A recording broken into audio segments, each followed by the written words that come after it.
Hi chaps, Simo P here from Beard, Biceps and Batchat. Today's gameplay is in, shockingly, my Batchat on Prokhorovka. Now, you'll normally know, if you ever seen my channel before, when I play this map, especially if I spawn north, the position I like to get to, even if I spawn south actually, is E6. The reason for that is you can use your gun on the hill down the 9-0 line, as well as get shots over to the HJK line. So it's a really good position. But to utilise that position, you need a couple of things. Firstly, you need good view range. Secondly, you need good gun depression.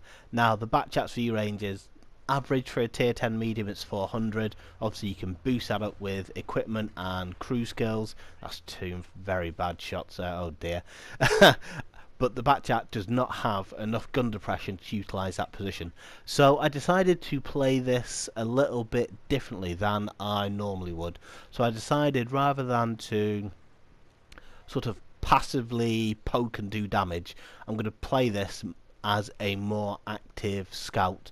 So what I'm going to look to do is just to keep the their entire backfield lighted as much as possible, and just to keep all their lights and mediums that are pushing this ridge lit and spotted, so they can't get overexcited. Oh, what is going on with this replay? It looks bad initially. It gets better. Trust me, it gets a lot better. There's one shot into the teeth. There we go. One kill. That's better. I told you it'd get better. But what we're going to look to do is just to make sure they don't push through the middle. So currently, there's me and another medium holding the middle. So, you know, they could push, they might do a little bit of damage, but, you know, at this stage in the game, it's not too much of a worry, just because both teams haven't deployed fully. So it's not something we need to overly worry about, but I just want to make sure they keep getting lit up, so when they do push over, people might get lucky shots in. As you see, the red team got a lucky shot on one of our boys. Poor bugger got set on fire. But I'm trying to do the exact same thing to them. And I've noticed we haven't really spotted much down the 1-2 line, and I'm trying to poke there, but those two lights are making it very difficult. They're lighting me up straight away every time I push anywhere near it. Now, what I don't want to do is end up like that light tank there and pushing too aggressively, getting caught out and just getting smacked around. Because I don't have any gun depression at this stage, it's very difficult for me to do direct damage unless the tank pushes over, and you know, basically it's relying on the red team being a silly bugger more than anything else and having a special moment. So I'm not expecting to get early game damage. What I'm looking to do is just to get spots at this point, get assisted spot and damage, and then just conserve my HP and my rounds for the mid to late game, when enemies start to get separated from the rest of their team, and when I can just sort of circle them to death, get shots in unopposed. Just at this point, the game hasn't developed to that stage yet. Now, the one thing our team hasn't done too aggressively is push the 9-0 line. Now, generally speaking, you always want to have at least one or two heavies pushing up there, as well as the 1-2 line. The reason being, if Reds, as you see there on the 9-0 hill, they can get shots onto our side of the ridge over the train tracks, and it can be a nightmare, especially if your team is set up to sort of repulse the middle. They're getting shots in for free, and if you have nothing pushing the 9-0 hill, they're going to remain unspotted. So what I'm trying to do here is just to put some pressure on the E5. He can't go, or he can't stay up there uncontested. He has to know there's someone there who's putting shots into him, that he can't get damage for free. He can't just shoot. We had 3 fluff shots. There's one shot into him, there's a second shot into him. So at this point, he's going to be thinking, people are aware I'm here. I can't just sit here, trade damage without taking damage in return. I suppose trade damage isn't quite the right term. I can't farm damage without getting shot at in return. Now, they're pushed down the 9-0 line, and our lack of a push on anywhere on the map is proving to be a real problem. So they've pretty much taken one flank. We haven't taken any flank. We're holding that side of the map, but we're not pushing anywhere aggressively. We have no cohesive push. We're 2 tanks down, and at this point that's only going to get worse, because their lights are popping over, lighting everything up, and they're just getting our tanks are just getting smacked around while they're deploying. We've got 2 TDs that are pushing the middle, looking to try and stop them pushing over. Potentially that's not the best position for them to be in, but because they've got tanks on the hill, they've got light tanks spotting, There's very few places apart from deep on the 1-2 line where they can actually go where they're safe to get shots in. So it's a really difficult situation for us as a team at the moment. We've got heavies on the 8-9 line. What they really need to do is deal with that medium, push up the hill and clear what's in there. We just need to hold this middle and hope they push over and expose themselves. So we've got the light who's got, oh, what am I doing? Oh dear. Oh dear. It gets better. I promise it gets better. So we've got one of the lights that's got adventurous, and he's sensed it's that point in the battle where he can push over and they can start making an aggressive push down the middle. So what I want to do before he gets anywhere near our artillery is just shut him down, either with a ram or a shot, ideally a ram. But he's got to go. Basically, he's lighting up our entire team. They've still got their arty alive, so they're in a really good position with this boy seemingly about to escape. I should be aiming at this point, but I'm not. So it's a little bit difficult to explain how you want to aim at light tanks. Ideally, you want to do it where they're going into a straight run. By that I mean they're not turning, they're going straight. Your turret isn't turning and it's going straight at them.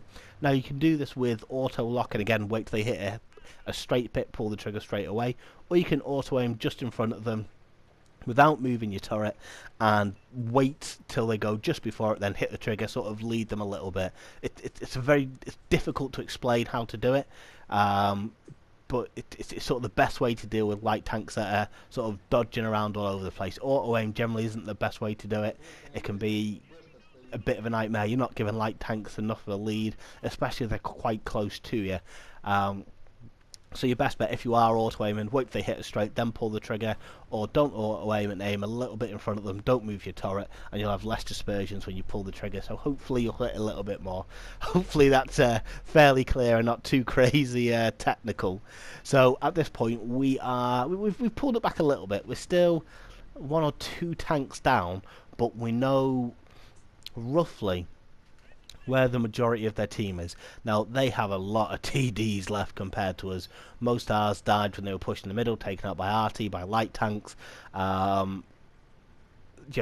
shouldn't have been there, but there's nothing they could have done just because of the advantage. Now, our heavies have successfully pushed the 9-0 hill. They're looking to get involved with the E4, the E5, what other horrible nastiness is up there. So what I want to do is to either try and assist them on the hill, getting flanking shots onto those tanks, or just to discourage the same X50B, the 100, and other nasty little bugger is down there as well from pushing over the hill. Now at the moment, we're in an okay position, and I've decided this is our point in the battle where we can do a push. We know where everyone is. All I need to do is just discourage them from pushing and look to start taking a couple of tanks out. So we've got 2 shots into the 100. We've not killed him. 3rd shot, bang, he's dead. Look to put a shot into the Yag Tiger. There's 1 shot that bounces. There's the 2nd shot. We do damage. We take out a module as well, and we run to safety. Now I lost quite a lot of HP getting those shots, but at this point in the battle we have to start taking tanks out because we were previously severely outnumbered, and it was worth losing the HP to take the E100 out and to get a shot into the Yag Tiger. It's quite a lot of HP, but it's not in sort of danger territory just yet. I can still take a round off a tier 10 TD, so I'm not overly concerned just yet. Now we've noticed this AMX50B is being a little bit cheeky, and I'm trying to decide the best way to get at him. Now I want to get shots on him without going in his view range, so I don't want to take any return damage, and I decided the best way to do it is to push down this dip here. It'll light him up. I've got an idea that their TDs are on the JK8 area, and I've got to decide, do I want to take shots from here, or do I want to push a bit more aggressively and light up everything else? I get lit up with my 1st shot, there's the 2nd shot. It's at that point I decide, is it worth taking a 3rd shot with tanks that are potentially aiming at me? I decide, no, definitely not. Let's just push on, let's light everything up for the rest of the guys. Let's see if we can push the advantage we've got here. We've got the MX50B, we take him out. We should reload a clip here, but it looks like I'm very determined to get the last 2 shells and they clip off. Now the team's done really well here. We've managed to pull down a deficit. We've been in the deficit all game against them. So although it looks like it's mop up, they're all close together. They're playing arty safe under the bridge. So all I'm going to do is just keep them lit up. There's no point me poking over because they're going to get shots on me before I can get shots on them. As I said before, the Batchat hasn't got enough depression to play that way. So I'm just going to keep lighting them up, keep getting spotted damage, and just let the rest of the team get in position, let our arty pepper them if he can get shots on them. They feel they're probably pretty safe there, but all it takes is for them to get distracted, turn around, so I can start getting shots into them. Now we've got a medium approaching down the 9-0 hill, so that means they are going to have to turn to face him. So I see the shot go into one of them, and I know I can start getting shots, and I'm not spotted. So there we go, there's one shot. We look to get the second shot into the Ag Tiger. Nope, that bounces, so we look for the Scorpion G. That shot's into him. We eat a shot from the Ag Tiger. I know I've got a couple of seconds left here, and I decide I can probably get this last shell into the Ag Tiger. Oh, no, doesn't pen. We're on 5 kills at the minute, so as you know, guys, I get itchy hands, and I know there's an arty. I love hunting down arty. Nothing makes me happier, especially at the end game. So I decided to reload my clip and look to push on the arty. Now, he's taken a shot already. Now I'm trying to decide if I'm actually going to be able to get this kill on this arty. He does a great job, takes one of our mediums out. I'm trying to decide, do I ram him to death, or do I wait for my gun to reload before I crest this ridge? So I take the long way around. Just skirt along the edge, give it a couple of seconds. Our arty there, our T is still popping off. Pop round, bang. We get the top gun. See, I told you the game got better. After the rough start, it was a bit of a slow start, but I told you it got better, guys. We've managed to end the game with, let's see how we've done it. Hopefully it's pretty decent. 5,000 damage, 2,000 assisted, 15 pens. What else have we got here? We've got a first class, we have a continuation of our marks, and a top gun, 15 pens, 23 spotting. Guys, I hope you're enjoying the video, I hope you like the content. Please like and subscribe to the channel, and I will catch you